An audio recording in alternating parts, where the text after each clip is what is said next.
Բարև ձեզ բարեկամներ։ Փակ TV-ն նորից եթերում է եւ մեծ հաճույքով ողջունում եմ մեր բոլոր ունկնդիրներին։ Այո, նորից Մոսկվայից, նորից ուղիղ կապ Երևանյան տաղավարի հետ, ուր այս անգամ հրավիրել ենք մի շատ հրաշալի անձնավորության գեներալ լեյտենանտ, Քենիայի փոխոստիկանապետ, Քոչարի կուսակցության հիմնադիր նախագահ Արտակ Սարգսյանին։ Բարև ձեզ, պարոն Սարգսյան։ Հարգանքներս, պարոն Գուշյան։ Ուրախ եմ, որ վերջապես կապը կա Երևանի հետ եւ մենք ձեզ հետ առիթ ունենք զրուցելու։ Պարոն Սարգսյան, 4 ամիս առաջ էր ինչ Աբու Դաբիում հանդիպել էին Փաշինյանն ու Ալիևը, նոր հանդիպում փետրվարի 4-ին, այս անգամ արդեն նրանք այստեղ եկել են ստանալու մի շատ այսպես կարևոր մրցանակ խաղաղության, համերաշխության համար, ինչը սահմանել է Զայդ հիմնադրամը, ավելին այդ մրցանակի հետ նրանք ստանում են նաև $1 միլիոն այդ մրցանակի համար նախատեսված գումարը, ինչպես ժողովուրդն է ասում, կարկուտը ծեծած տեղն է ծեծում, նրանց դե իհարկե գումար շատ պետք է, որովհետև այս մարդիկ գիշեր ցերեկ աշխատում են։ Ինչ կարող եք ասել այս հերթական ներկայացման համար։ Ուրեմն նախ շնորհակալություն հրավերի համար, պարոն Ղուշյան, ինչ կարելի ասել, երբ որ հանդիպումները կայանում են մահմեդական երկրում, ինչքան էլ Արաբական Միացյալ Էմիրությունները մենք հաշվենք լավ երկիր, բայց նրանց քաղաքական ուղղվածությունը իհարկե միշտ պաշտպանել է իսլամական ճանապարհը, թե ուղղակի, թե անուղղակի, թե կա վախի մթնոլորտ, քանի որ եթե նրանք չկատարեն որոշ իսլամական ռադիկալ ուժերի հրահանգները երկրի ներսում այդ ռադիկալ ուժերը կարող են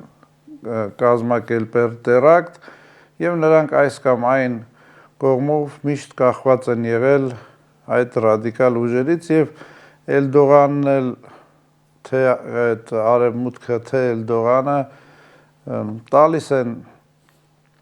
որոշ հրահանգներ, թե ով պետք է պարգևատրվի, դա քաղ տեխնոլոգիա եւ հիմնականում պատահական չէ, որ ընտրություններից առաջ է սա կատարվում, այսինքն փորձել տալ դիվիդենդներ, նրանք չեն էլ թաքցնում, որ իրենց սրտի թեկնածուն Նիկոլ Փաշինյանն է, թե Ադրբեջանի ղեկավարը հայտարարեց, թե Թուրքիայի արտաքին գործերի նախարարը, եւ սա մի բեմականացում է, որպեսզի Փաշինյանին այն վերջի ուժերով փորձեն ատամներով պահեն, քանի որ նա նրանց թե արևմուտքի համար, թե Եվրոպայի համար սա նրանց ամենալավ թեկնածուն է։ PR ինչ որ նոր չի հին քաղ տեխնոլոգիա, որը որ էլի եմ ասում արևմուտքի եւ Եվրոպայի եւ այդ Թուրքիայի, Ադրբեջանի միասնական ուժերով կազմակերպված PR ակցիա։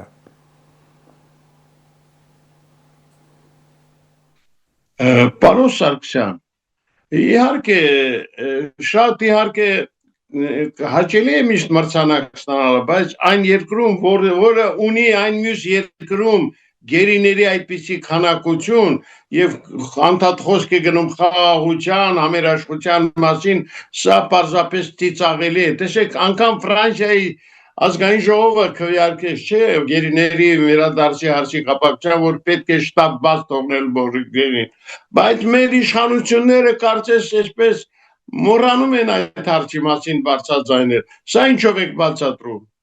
Տեսեք, գերիներին էլ ինձ թվում է կվերադարձնեն ընտրություններից առաջ մաս, ինչքան որ հայտնի է, մենք չունենք կոնկրետ քանակը գերիների եւ այս իշխանությունը չի էլ պատրաստվում այդ թվերը բացահայտել, քանի հոգի է սպանված, քանի հոգի է գերության մեջ, միջազգային կառույցները կարմիր խաչ արգելվել է Ադրբեջանում, դա նույնպես օգտագործվելու է քաղ տեխնոլոգիա, պետք է ժողովուրդը հասկանա, որ նրանք այսօրվա իշխանությունների կողմից դարձել են միայն քաղտեխնոլոգիաների սպառող, որը որ հասարակությանը տանելու է դեգրադացիայի։ Մեր հասարակությունը այսօր քաղտեխնոլոգիաների սպառող է։ Դա հիմնականում 4 փուլ է լինում՝ սկանդալ, դժգոհություն, հետո գալիս է, ասենք, սպառնալիք, այդ բոլորը քաղտեխնոլոգիայի աստիճաններ են եւ ասում եմ, այդ դեպքում հասարակությունը օբյեկտիվ դատողությունից զրկվում է, ծրագրերը քաղաքական թե օպոզիցիայի, թե իշխանությունների քաղաքական ծրագրերը փոխում են անձի ինչ-որ դիվիդենդներով եւ հասարակությունը չի կարողանում օբյեկտիվ որոշումներ կայացնել։ Գերիներն էլ կբերեն, էլի մի քանի փուլով իմ կարծիքով կբերեն, ընտրություններին ինչքան մոտիկ, այդքան նրանք փուլային կբերեն գերիներ, բայց դա էլի եմ ասում քաղաքական դիվիդենդներ ստանալու համար է։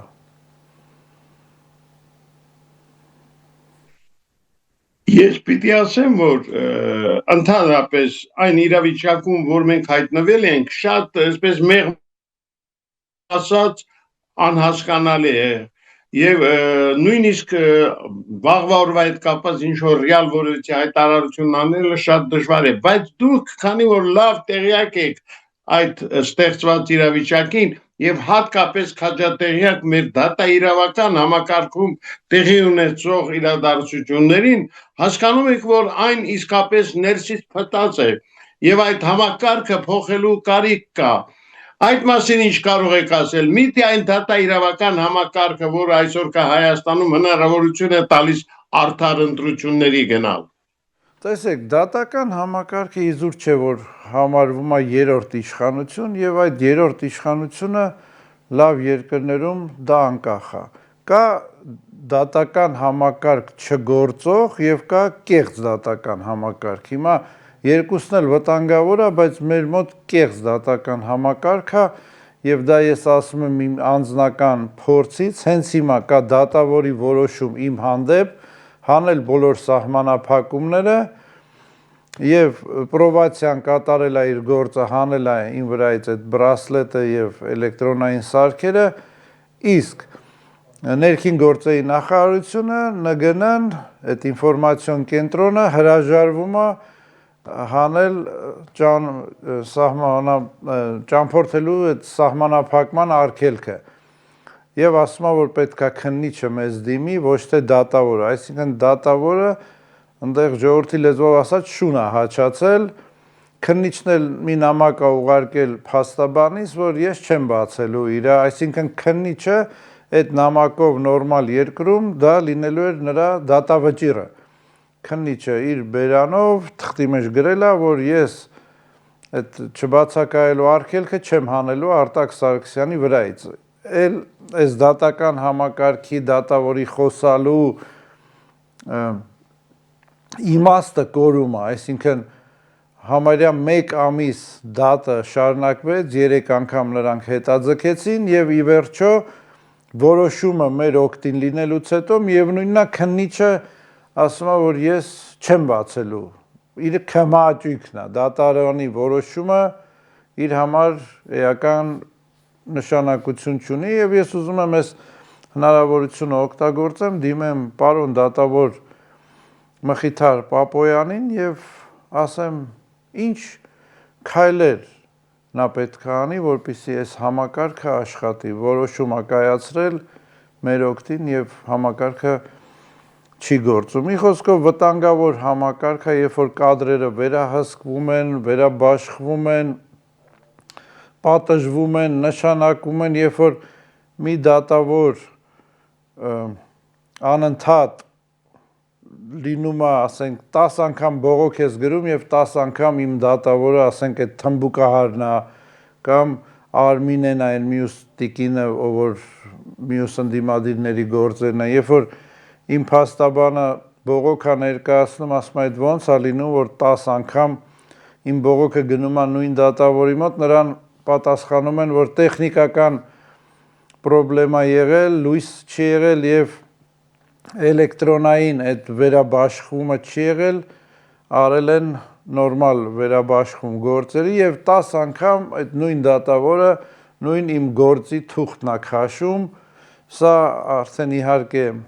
ծաղրածույություն է, երբ որ չկա այդ երրորդ իշխանությունը, պետությունը արագ տեմպերով գնում է ամենավատ դիկտատուրային համակարգի։ Այսպիսի համակարգում ընդդիմադիրները վտանգված են, այլակարծիք ժողովուրդը վտանգված է, ձեր պես մարդիկ նույնիսկ լրագրող, երբ որ արդեն փաստաբանների եւ լրագրողների վրա է ոչ միայն ընդդիմադիրների, այլ այլակարծիքների, այլ երբ որ փաստաբանների եւ լրագրողների վրա է ճնշում գործադրվում,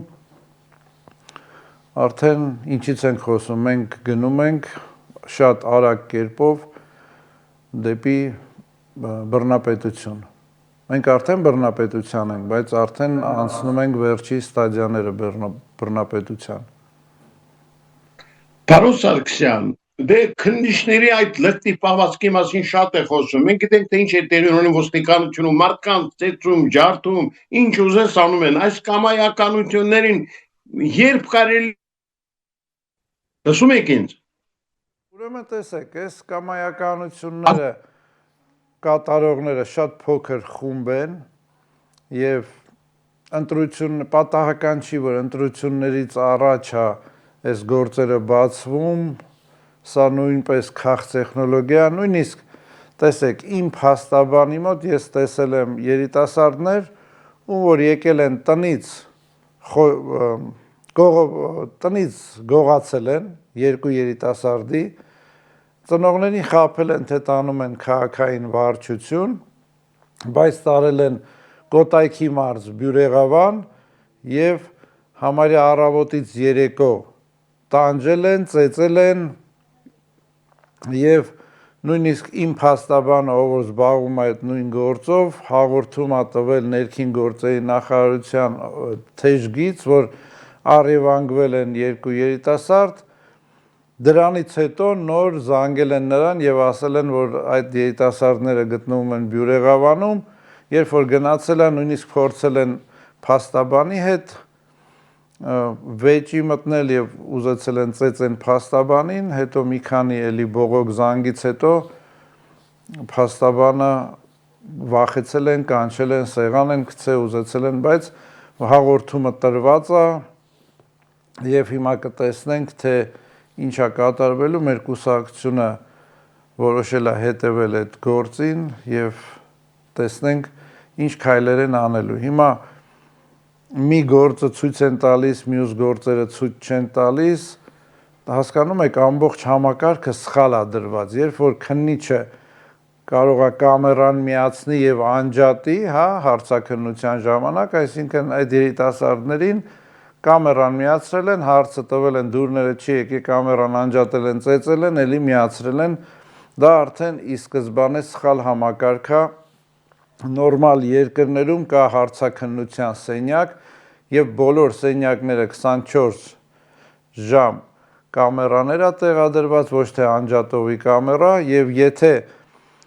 կալանավորվածը կամ ձերբակալվածը ուղղորդվում է ոչ թե հարցաքննության սենյակ, որտեղ որ դուռը բացելուց միանգամից ամեն ինչը միանում է, ձայնագրություն, տեսաձայնագրություն, այլ ինչ որ անձի կաբինետ, դա արդեն ում կաբինետ որ գնում է, սկսում է հետաքննություն, թե ինչի է ձերբակալվածը, նույնիսկ դռնապան, ով որ բանալիով բացում է կամ ոստիկանը, նորմալ երկրներում իրավունք չունի բացի հարցաքննության կաբինետից ձերբակալվածին կամ կալանավորվածին տանի այլ կաբինետ։ Մեր երկրում ասում եմ շատ վտանգավոր, ես անձամբ տեսել եմ իմ հարցաքննությունների ժամանակ, ինձ համոզում էին, ուշ չէին, բայց այդ համոզելն ու սպառնալիքը էլի համարվում է խոշտանգում, երբ որ կամերան միացնում են, հարց են տալի, ասում ես, չես պատասխանելու, իրանց շինցոգործի համար բան չունեմ ասելու, կամերան անջատում են, սկսում են սպառնալ, հետո համոզել, էլի չի աշխատում, էլի են կամերան միացնում, մի խոսքով սա խայտառակություն, այդ խոշտանգումները լինելու են, մենք տեսանք ձևերից մեկը, ասենք դեպքերից մեկը, բայց այսպիսի խոշտանգումներ բազմաթիվ են եւ երիտասարդները կամ մեր քաղաքացիները կամ ոչ միայն քաղաքացիները հանրությունը ով որ ընկնում է դրան ձեռքը պետք է հետևողական լինի եւ հասնեն նրան որ այդ մարդիկ հայտնվեն բանտերում իսկ մենք անպայման խոսք ենք տալիս որ հաղթելու դեպքում այդ մարդիկ նուբարաշեն չեն գնալու այլ գնալու են դրանք իրավունք չունեն կոչվեն ոստիկան կամ համակարգի աշխատող եւ նրանք իրենց պատիժը պետք է կրեն սովորական գաղութներում որպեսզի զգան պատժի ամենայն ծանրությունը Գիտեք ամեն անգամ երբ ձեզ լսում եմ ակամայից մտածում եմ որ դուք իսկապես շատ համարձակչիզախ մարդ եք որովհետեւ չնայած այդ ամենի միջով անցել եք այդ խոշտանգումների այդ դատաքննությունների այդ քննիչների կամայականությունների բայց միշտ հավատարիմ եք մնում ճշմարտության սկզբունքին եւ երբեք չեք ինչպես ասում ձեր խղճին դեմ գնում տեսեք փաստորեն այսօր խոսել նման ձևով եւ այն էլ եթերից շատ կարեւոր է բայց ոչ բոլորն են դա համարձակվում իսկ նրանք ովքեր դա փորձում են անել նրանց դեմ անմիջապես ինչպես դուք եք ասում կեղծ շինծու քրեական գործեր են կարվում ես ուզում եմ որ դուք իհարկե երբեք չկոտրվեք որովհետեւ մարդիկ հավատում են ձեր կուսակցությանը որ ինչ որ բան այնուամենայնիվ այս երկրում կարելի է փոխել եւ ես կուզենայի որ մեր զրույցների ժամանակ դուք այդ սկզբունքը միշտ պահեիք մարդկանց հույս տայիք որտեղ հույսը շատ կարեւոր է ասում են հույսը վերջում է մեռնում այնուամենայնիվ դուք ինչ որ երկեր տեսնում եք այս իրավիճակից Այո, պարոն Ղուշյան, ես էլ եմ ասում, այս խմբակը, որ հիմա այսօր կոչվում է իշխանություն, նրանք փոքրամասնություն են, նրանք վախեցած են, մեր հանրությունը արթնանում է, մեր հանրությունը պետք է հասկանա, որ նրանք չպետք է լինեն քաղ տեխնոլոգիաների սպառողներ, հիմա տեսեք, մի այլ քաղ տեխնոլոգիա են կիրառում յուրայինների պատժելը, պարոն Ղուշյան, նրանք պատժում են, այս իշխանությունը պատժում է յուրայիններին, Սա սովորական էլի քաղ տեխնոլոգիա, որ ես եթե երկրները թվարկեմ շատ են, թե Մակրոնը օգտագործեց, թե պարոն Պուտինը օգտագործեց, թե մեր հարևան Էլդողանն է օգտագործում ընտրություններից առաջ, դրանք շատ կարճ տևողության քաղ տեխնոլոգիաներ են, որոնք որ եթե երկար կիրառեն, ինչու են դա անում ընտրություններից առաջ, դա աշխատելու է իրենց դեմ, այսինքն ձև են տալիս, թե ոչ միայն ձև են տալիս, իրականում կա ձևական և կա ոչ ձևական յուրայիններին պատժելը, ձևականի դեպքում իհարկե միայն դա շոու է, մի տեղից հանում են, տանում են մի այլ տեղ, խրախուսում են, ոչ ձևականի դեպքում ներքին հարցերն են լուծում, այսինքն ամեն իշխանություն ունենում է ներքին հարցեր, այդ ներքին թմերի դժգոհություններ եւ պատժում է այն թմին, որը որ փորձում է դեմ գնալ իր որոշումներին, երկարատև կիրառել իհարկե չեն կարողանում, քանի որ երկարատև կիրառելու ժամանակ ստեղծվում են նոր ընդդիմություններ, որոնք գիտեն, որ մանրամասներ նրանց մասին, մի խոսքով, այս բոլոր կարճատև քաղ տեխնոլոգիաները ընտրություններից առաջ կիրառվելու է եւ պատահական չի, որ ժողովուրդները միշտ խաբվում են պատերազմների եւ ընտրությունների ժամանակ։ Մեր հասարակությունը պետք է ուշադիր լինի, կարողանա այդ քաղ տեխնոլոգիաների սպառողից ավելի բարձր լինի եւ սկսի մտածել, հասկանալ, որ ինչու է հիմա կատարվում, 5 տարի է, 18 թվից այդ յուրայինները կան, ինչու են հիմա պատժվում, դա ձևականություն է, ընտրություններից հետո այդ յուրայինները լինելու են յուրայիններ։ Ես պիտի ասեմ, որ դուք շատ ճիշտ նկատեցիք, իշխանությունները պայքար են սկսել նաև յուրայինների, այսպես հաշվեհարդար յուրայինների դեմ, որպեսզի վախեցնեն նաև իրենց հակառակորդների։ Բայց այս քաղաքականությունն էլ կարծում եմ իրեն չի արդարացնելու։ Ոչ չի արդարացնելու, դե կլինի ինչ-որ, տնենք չի, որ Փաշինյանը չունի ընտրա զանգված, կունենա ընտրողներ, բայց ամեն օր նվազում է, նրա ռեյտինգը ընկնում է, ժողովուրդը չպետք է հավատա այդ կեղծ էջերում դրված քվեարկություններից, կեղծ քվեարկողներից, դա իրականությանը չի համապատասխանում, ժողովուրդը պետք է հասկանա որն է ընդդիմությունը, որը կառավարվող ընդդիմություն է, երբ որ ես տեսնում եմ էջեր, որտեղ դրված են բազմաթիվ իբր օպոզիցիայի ղեկավարների անուններ եւ միշտ բոլոր էջերում համարյա բացի մի քանի օբյեկտիվ լրագրողի կամ բլոգերի մեր անունը ընդհանրապես չեն դնում, ոնց որ բորոտից մեզանից վախենում են, դնում են այն ընդդիմությունները, որոնք որ այսօրվա իշխանություններին ձեռնտու են, ես չգիտեմ, մեր ձևով եւ այլ ընդդիմություններ, բայց հիմնական իսկական ընդդիմությունները չեն դնում, քանի որ ձևացնում են, թե գոյություն չունեն այդ ընդդիմությունները եւ ասում եմ, դա նույնպես քաղց տեխնոլոգիաները ժողովրդի մեջ թե իբր վստահություն առաջացնելու, որ այս ընդդիմությունը այսքան ձեն ունի եւ փորձել լեգիտիմացնել կառավարվող ընդդիմություններին, այսինքն այս ֆալս ստարտը, որ պետությունը հայտարարել է եւ այն ուժերը, որ հավատացել են, որ այս քարոզ արշավը սկսվել է, դա լեգիտիմացնելու է կառավարվող ընդդիմություններին, որը որ նրանք փորձելու են վատագույն դեպքում իշխանության տրանզիտ էլի սարքեն եւ սպառել իրական ընդդիմությունների ռեսուրսները։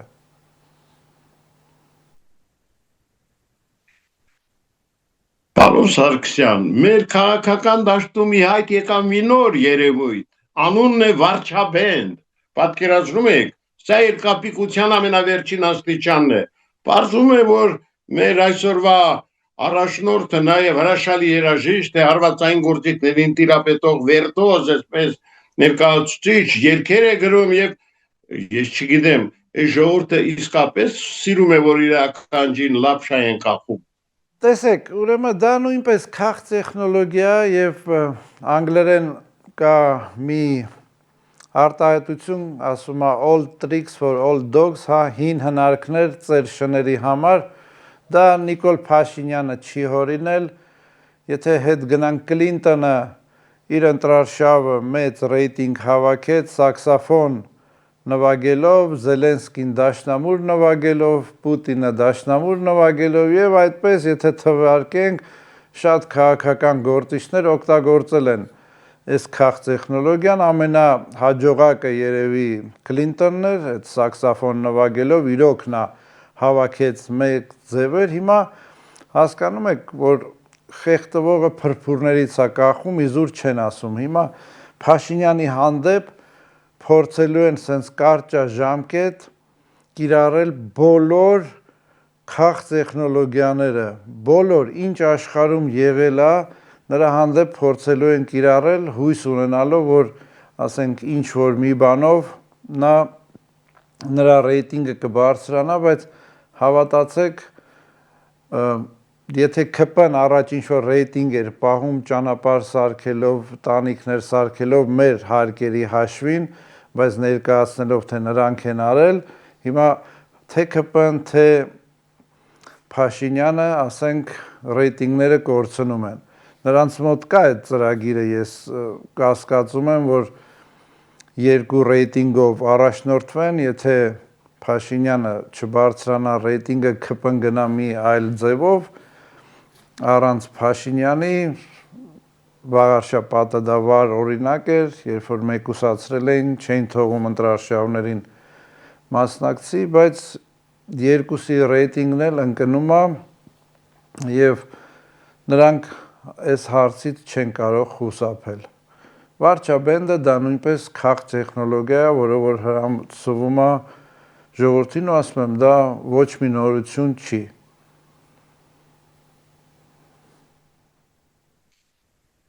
Պարոն Սարգսյան, ես իհարկե շատ ուրախ եմ, նորից եմ կրկնում, որ դուք չեք կոտրվում, ձեր տեսակը այդ չի, որ կարող է կոտրվի։ Հավատացեք, կրկնում եմ, որ դուք պետք եք մեր հանրությանը, որովհետև հավատը շատ կարևոր է։ Երբ մարդ մի բանի հավատում է, նա միջև վերջ գնում է այդ ճանապարհով։ Աստված չանի, երբ մարդ հավատն է կորցնում։ Այս իշխանությունների դեմ պայքարում ես կուզենամ, որ դուք երբեք չկոտրվեք, ձեր հավատը որ հանուն վաղվա օրվա չկորցնեք, որովհետև սրանք արդեն այն աստիճանի են լկտիացել, այն աստիճանի են իրենց անսանձած պահում, որ չգիտեմ վաղվա օրը իսկապես ինչ կարող է լինել։ Ես ուզում եմ ձեզ մաղթել առողջություն եւ հաջողություն։ Իհարկե հավատը կորցնելը, հույսը կորցնելը մեզ տանելու է։ Կա մի լավ ամերիկյան ֆիլմ Տոմ Հանքսն է խաղում, կոչվում է Տերմինալ, երբ որ մի երկրի գոյություն չունեցող երկրի, հա, քաղաքացի ճամփորդում է Նյու Յորք եւ երբ որ նա գտնվում է օդի մեջ, իր երկիրը վերանում է եւ այդ մարդը օրերով, ամիսներով գտնվում է Նյու Յորքի օդանավակայանում, չեն թողում դուրս գա, քանի որ իր երկիրը վերացել է։ Եթե մենք այսօր հիասթափվենք, ես մեկնեմ Քենիա կամ մի այլ երկիր, մենք գալու ենք այդ իրականությանը, որ մեր անձնագրերով մեր երկիրը վերանալու է եւ մեզ այդ երկրներում ասելու են այսպիսի երկիր այլևս գոյություն չունի։ Իհարկե մենք չենք կարող հիասթափվել եւ չենք կարող թույլ տալ, որպեսզի այս հայրենիքը, որ մեզ հազարամյակներ հետո ժառանգվել է, որ լուծարվի եւ գնա։ Ես շնորհակալություն եմ հայտնում ձեզ, առողջություն եմ մաղթում, պարոն Ղուշյան, եւ շուտապույտ վերադարձ, մենք երկար գործ ունենք անելու միասին։ Շնորհակալություն նաև ձեր բարեմաղթանքների համար։ Հուսանք, որ երբ մեր ազգային օդանավը վայրեջ կատարի ամռանը Հայաստան երկրում, մենք իսկապես կունենանք մի նոր երկիր, որին հավատով ենք սպասել, եւ ամենակարևորը, պարոն Սարգսյան, ոչ միայն դուք, ոչ միայն ձեր կողմնակիցները, այլ ազգը պիտի հավատա, որ այդ երկիրը կա, լինելու է եւ կլինի հավերժ։ Ես ուզում եմ բոլորիս մաղթել համբերություն եւ ինչպես ասում են, մինչ նորովի այդ հանդիպմանը Հայաստան աշխարհում։ Շնորհակալություն։ Սիրելի բարեկամներ, մենք հերթական անգամ ուղիղ կապ էինք հաստատել Քոչարի կուսակցության հիմնադիր նախագահ Արտակ Սարգսյանի հետ։ Հավատացեք, որ նման անձինք այսօր շատ կարևոր են, որ շարունակեն իրենց ճանապարհը մեր կյանքում, որտեղ մենք նրանց հետ ոչ միայն հույսեր ենք կապում, այլ հավատում ենք նրանց, հավատում ենք, որ ի վերջո արդարությունը պիտի հաղթանակի եւ ամենակարևորը մենք բոլորս կտեսնենք այն երկիրը, որի մասին արդեն շատ երկար տարիներ երազում ենք։ Այսօր այսքանը, ցտեսություն